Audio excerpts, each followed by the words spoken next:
My name is Janessa Thompson, and I was 29 years old when I finally understood that loyalty, when demanded instead of earned, is just another form of control. From the outside, my life looked stable, respectable even. I lived in Portland, Oregon, worked as a regional sales manager for a mid-sized tech company, and earned enough to be considered successful by most standards. I traveled constantly, Seattle one week, San Francisco the next, sometimes Eugene or Bend squeezed in between. Half my life was airports and hotel rooms, the other half spreadsheets, deadlines, and performance reviews. And yet, despite all that independence, I lived with my parents. Not because I had to, because I thought it was the right thing to do. They lived in a 4-bedroom colonial in Beaverton, the kind of house people imagine when they think of stability. Lawn always trimmed, holiday decorations perfectly timed, a home that looked warm and solid, like nothing bad could ever happen behind those walls. When I moved back in 3 years earlier, it was supposed to be temporary. My job had just taken off, travel increased, and my parents had hinted, very gently at first, that help would be appreciated. The housing market was brutal. My father, Robert, was slowing down after decades in construction.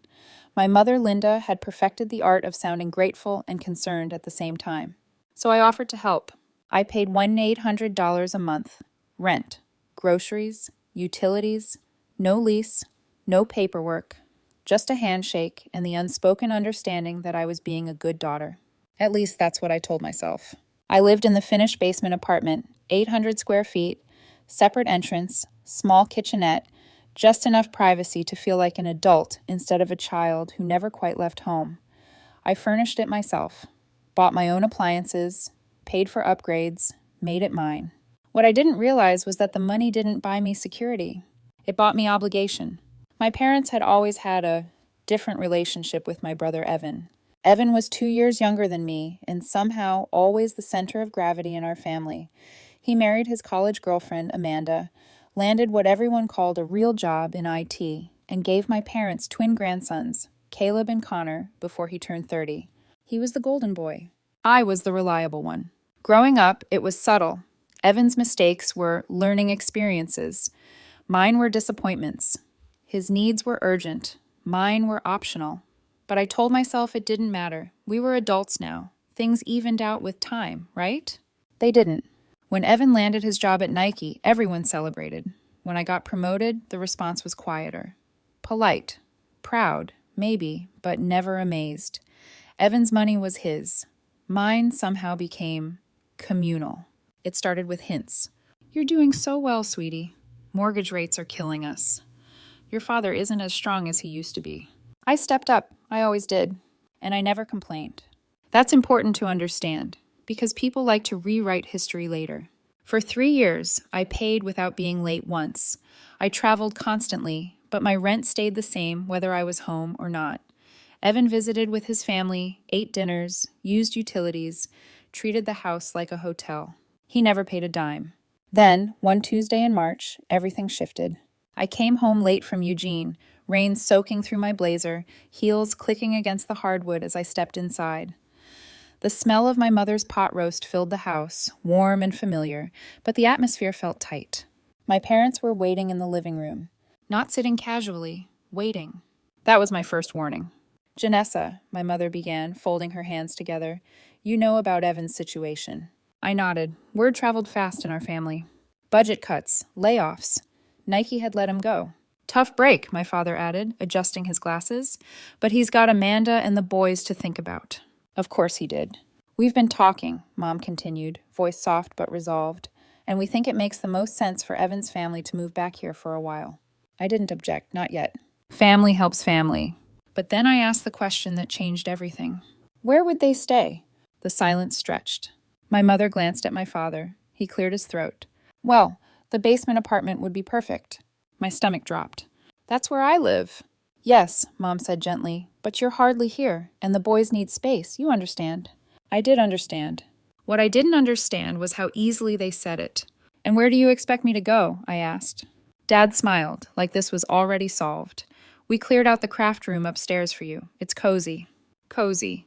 The craft room was barely larger than a walk-in closet, packed with sewing machines, fabric bins, and my father's train sets. They were taking my home. while still taking my money. I didn't scream, I didn't cry. I nodded. And that's when they thought they had won. But that night, alone in my basement apartment, the one I'd paid for, built, and believed was mine, I realized something quietly, terrifyingly clear. I had been paying rent for a home I was never allowed to claim, and that realization would change everything. The strange thing about betrayal, real betrayal, is how quiet it is. There's no dramatic music, no slammed doors, no raised voices, at least not at first. It arrives softly, disguised as reason, wrapped in words like temporary, family, and you understand, right? I understood far more than they realized. That first night after the conversation, I stayed downstairs longer than usual. I sat on the edge of my bed, staring at the walls I'd painted myself 2 summers ago. A soft gray, neutral, safe. I remembered carrying boxes down those stairs, one by one, sweating and excited, telling myself this was adulthood. This was stability. Now it felt like borrowed ground. Upstairs, I could hear Evan's twins laughing. High-pitched, joyful sounds that somehow made everything worse. It wasn't their fault, but their existence had always been my brother's shield. Any boundary I tried to set dissolved the moment someone mentioned the boys. The next morning, I woke early and left before anyone else stirred. It was instinctive. Avoidance had been my coping mechanism for years. If I wasn't there, I didn't have to feel it. But avoidance only works until reality shows up at your door with boxes. That weekend, Evan arrived with a rented truck. I watched from the driveway as he hugged our parents, Amanda directing movers with the authority of someone who already felt entitled. She didn't look at me, not really. Just a tight smile, the kind that pretends everything is fine while silently claiming territory. No one asked if I needed help moving my things upstairs. No one asked where I was putting my furniture. They assumed compliance. Thanks again for understanding, my mother said, squeezing my arm as a couch I had paid for disappeared down the ramp into my former apartment. Understanding. By Sunday night, my life had been reduced to a suitcase, a laptop, and a room that still smelled like dust and fabric softener. The craft room door barely closed with my luggage inside. The walls felt like they were leaning in. That's when something in me shifted. Not anger, clarity. I didn't cry. I didn't argue. I opened my laptop and started researching. Hotels, extended stays, corporate housing, resorts. At first, it felt indulgent, almost rebellious. I told myself it was temporary, just for my off weeks when I wasn't traveling for work. But the more I ran the numbers, the clearer it became. A decent resort with weekly rates, meals included, peace guaranteed? Cheaper than 1-800. Cheaper than my dignity. The realization hit hard enough to make me laugh out loud in that tiny room. They had trained me to believe I was lucky to be there. The following Sunday morning, I joined them for breakfast for what I already knew would be the last time. Pancakes sizzled on the stove. The twins ran circles around the table. Evan scrolled on his phone like nothing had changed. I waited until the plates were full. "I'm moving out," I said calmly. My mother froze mid-flip. Dad looked up slowly. "Moving out?" "Yes." Silence fell, heavy and thick. "This isn't a vacation," I continued. "I've made arrangements. Resorts during my off weeks. Corporate housing when I travel. It's actually cheaper than what I've been paying here." The word cheaper did it. Dad frowned. "Well, just make sure you're back in time to pay rent next month." I set my fork down. "I won't be paying rent anymore." Amanda looked up. Evan finally stopped scrolling. "What do you mean?" my mother asked, panic creeping into her voice. "I mean, since I don't live here." Dad straightened in his chair. "You can't just abandon your responsibilities." There it was. The pivot. "I didn't abandon anything," I said. "You gave my living space away. I adjusted." Evan scoffed. "So you're just leaving us hanging?" "I'm leaving," I corrected. "You're hanging because you planned on my money." My mother's eyes filled with tears on cue. "We're counting on that income, Janessa. Evan has a family now." "And I paid rent for 3 years," I replied. Where was this concern when he wasn't contributing? "That was different," Evan muttered. "I had my own place." "And now?" I asked quietly. No answer. That night, guilt crept in. The old, familiar weight. Years of conditioning don't dissolve overnight. So I compromised. I sent them $500 for groceries, for my conscience. It was a mistake. That money wasn't seen as kindness. It was seen as weakness. Within days, the calls started. Aunt Rebecca, Uncle Pete, cousins I barely spoke to.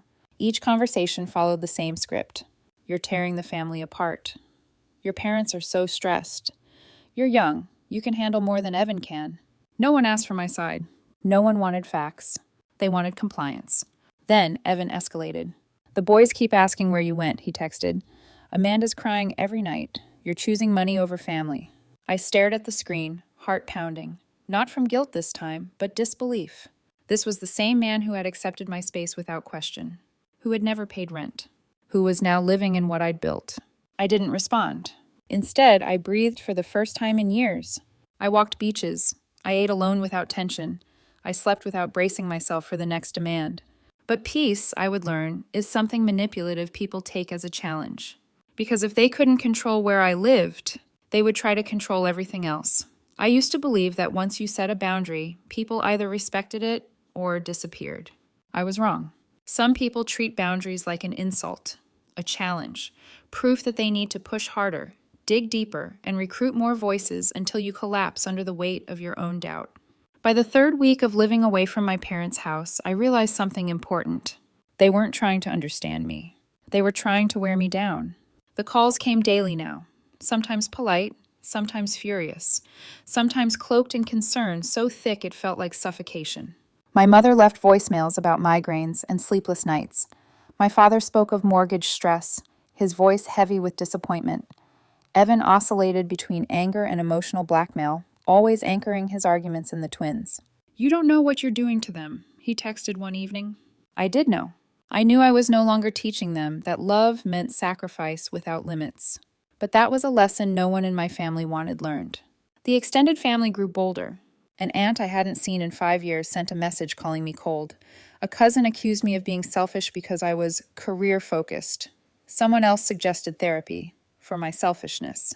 I started to recognize the pattern. Everyone was repeating the same lines because they were all being fed the same story. That's when I stopped explaining. I muted the group chats, let the calls go to voicemail. I stopped defending myself against a narrative that had already been written without my consent. And in the quiet that followed, something remarkable happened. I started to see my life clearly. No walking on eggshells, no bracing for the next demand, no emotional tax for existing.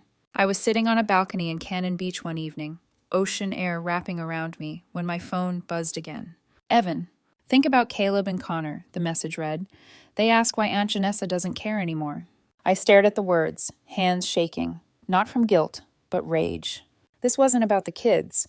This was about control. I typed a response, deleted it, typed another, deleted that too. Then I put the phone down and watched the tide roll in. That was the moment I stopped negotiating. But my family wasn't done escalating. Evan took to social media. At first, it was subtle. Vague posts about loyalty, about blood being thicker than money. Photos of the twins looking thoughtful. Captions carefully crafted to invite sympathy without naming names. Then it became obvious. Some people forget where they came from when they start making real money. That one stung, because it wasn't just passive aggression. It was a public character assassination. Friends messaged me privately, confused. A former coworker asked if everything was okay. I kept my responses neutral, professional. Silence, I'd learned, was the only thing that couldn't be twisted. Then my mother crossed a line I didn't even know existed. I was in my corporate apartment in Seattle, rehearsing a presentation, when my assistant Brenda called. Janessa, she said carefully, your mother contacted the office. My heart dropped. What? She left a message with reception. Said she needed to speak with your supervisor about urgent family concerns that might be affecting your performance. For a moment, I couldn't breathe. She had reached into my career, my livelihood, my escape. I assured Brenda everything was fine, thanked her, hung up, and sat in silence, shaking. That night, I called my mother. You had no right, I said. I was just trying to help, she replied softly. Family comes before work. My work is the reason you've been comfortable, I snapped. Do not contact my employer again. She sighed. You've changed. Yes, I said, I have. And that terrified her. Within days, Evan's posts grew sharper. Amanda joined in with her own vague lamentations about family abandonment. Even my grandmother called. Gentle, disappointed, misinformed. The manipulation was coordinated, systematic, and exhausting. But exhaustion does something powerful. It strips illusions. That's when I realized distance wasn't enough. As long as I was reachable, I was vulnerable. And as long as I was in Oregon, I was too close. That night, sitting alone in a quiet hotel room overlooking the Columbia River, I made a decision I should have made years earlier. I was done reacting. It was time to act. I always thought there was a line my parents wouldn't cross. Every family has flaws. Mine had guilt, favoritism, emotional pressure, but surely, I believed, there were limits. Surely they wouldn't risk my career just to pull me back into compliance. I was wrong. The first warning came quietly, disguised as concern. I was finishing a client call in Seattle when my phone lit up with a message from Jim Morrison, a long-standing client from Eugene. "Hey, Janessa, everything okay on your end? Got a strange call today." My stomach tightened. I called him immediately. "Your parents reached out," he said, sounding uncomfortable. "They said you were going through some kind of family crisis, that it might be affecting your judgment. I didn't push, but I wanted to check in." I thanked him for telling me and ended the call with my hands trembling. They hadn't just called my office. They had contacted my clients. That was the moment something inside me went cold. This wasn't emotional immaturity anymore. This was sabotage. Within days, I learned it hadn't been an isolated incident.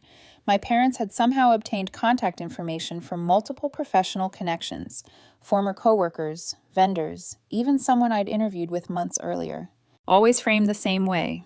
"We're worried about Janessa. She's not herself. Family stress can make people unstable." Unstable. That word echoed in my head like a siren. I documented everything. Dates, times, screenshots, voicemails, emails forwarded to me by confused colleagues who didn't know what to make of the situation. And then came the email that made me physically nauseous. It was from Mrs. Henderson, my high school guidance counselor, retired, harmless, or so I thought. "Dear Janessa, your mother reached out with deep concern about recent choices you're making." I stopped reading halfway through. My mother had reached back 20 years into my past, dragging authority figures into the present to shame me into obedience. That wasn't concern. That was warfare. Meanwhile, the public confrontations began. My parents started running into me around Portland, places they knew I frequented, my favorite coffee shop, the gym, even the grocery store. Each encounter was carefully staged. My mother's voice would crack, just loud enough. My father would sigh, shaking his head. Strangers would glance over, curious. "Honey, please come home," she'd say. "Evan's family needs stability." I never raised my voice. I never defended myself. And that, I realized, was the point. They were using my restraint against me. But the worst blow came when my HR department called me in for a check-in. Nothing disciplinary, nothing formal. Just concern. Concern manufactured by my own family. That night, sitting alone in my hotel room, I finally accepted the truth I'd been resisting. They would not stop. Not until I was financially dependent again. Not until I was compliant. Not until I was back under their control. So I stopped hoping for change and started building an exit. The next morning, I called HR myself. I documented everything officially. I asked for protective measures. I locked down my professional information. Then I called a lawyer. Then my bank. And finally, my supervisor. "I need a permanent transfer," I told Karen during our video call, "out of state." She didn't hesitate. "We've been expanding in Texas, Austin, specifically." Austin, 1,200 miles away. Far enough to breathe. Within 2 weeks, it was done. Promotion, new role, new region. I packed my life into a truck and left Oregon without telling my family a word. I blocked numbers, deleted social media, vanished from the narrative they'd built around me. For the first time in my life, silence felt like safety. But I knew, deep down, that this wouldn't be the end. People who lose control rarely go quietly. Austin felt unreal at first. Sunlight instead of rain. Warm evenings instead of damp mornings. Streets that buzzed with energy instead of tension. For the first few weeks, I kept waiting for my phone to ring, for guilt to catch up with me, for some internal alarm to tell me I'd made a terrible mistake. It never came. Instead, something unfamiliar settled in my chest. Peace. My new role as regional sales director for the Southwest was demanding, but in a way that felt clean. Clear expectations, professional boundaries, colleagues who judged me on performance, not on how much of myself I was willing to give away. I found an apartment in South Congress, bright and airy, with plants on the balcony and no memories attached to the walls. For the first time in years, every piece of furniture belonged to me without explanation or justification. No one questioned where I was going. No one tracked my spending. No one demanded access to my time. I didn't realize how heavy the old life had been until I wasn't carrying it anymore. I built routines that belonged only to me. Morning walks, cooking dinner without tension hanging in the air, sleeping through the night without waking up to missed calls and guilt-filled messages. And slowly, carefully, I let people in. Friends, colleagues, neighbors, and eventually, someone else. His name was Daniel. We met in the least dramatic way possible, through a mutual friend at a small backyard gathering. He was calm, thoughtful, grounded. He asked questions and actually listened to the answers. He never pushed, never assumed, never treated my boundaries like obstacles to overcome. When I told him pieces of my story, not all at once, but slowly, he didn't flinch. "That sounds exhausting," he said simply. It was the most validating response I'd ever received. 6 months after I moved, I received an email that made my stomach tighten, not with fear this time, but recognition. It was from Evan. A new email address, no subject line. "Janessa, please respond. Mom's been in the hospital. Stress-related issues. Dad's talking about selling the house. We can't afford the mortgage without your help. The boys keep asking about you. Please don't let anger destroy our family." I read it once. Then again. I felt the old reflex stir. Guilt, responsibility, the urge to fix something that was never mine to manage. But something else rose up stronger. Clarity. They weren't asking how I was. They weren't apologizing. They weren't acknowledging what they'd done. They were still framing their crisis as my obligation. I deleted the email. No response, no explanation. Just silence. And for the first time, the silence didn't feel cruel. It felt complete. Today, my life is full in ways that have nothing to do with proving anything to anyone. I bought my own house, small, comfortable, with a garden I tend on weekends. I've been promoted twice more. I've built a circle of friends who respect my time and my boundaries without needing them explained. I still think about my family sometimes. Not the people they are, but the people I thought they were. I grieve that version quietly, on my own terms. People ask if I regret leaving, if I feel guilty, if I worry about being seen as ungrateful. The truth is simple. I don't miss being controlled. I don't miss being used. I don't miss being loved only when I was useful. My parents gave my space to my brother after taking my rent. So I walked out, and I took everything I paid for. Not furniture, not money, but my self-respect, my independence, my peace. And once you reclaim those things, you don't give them back.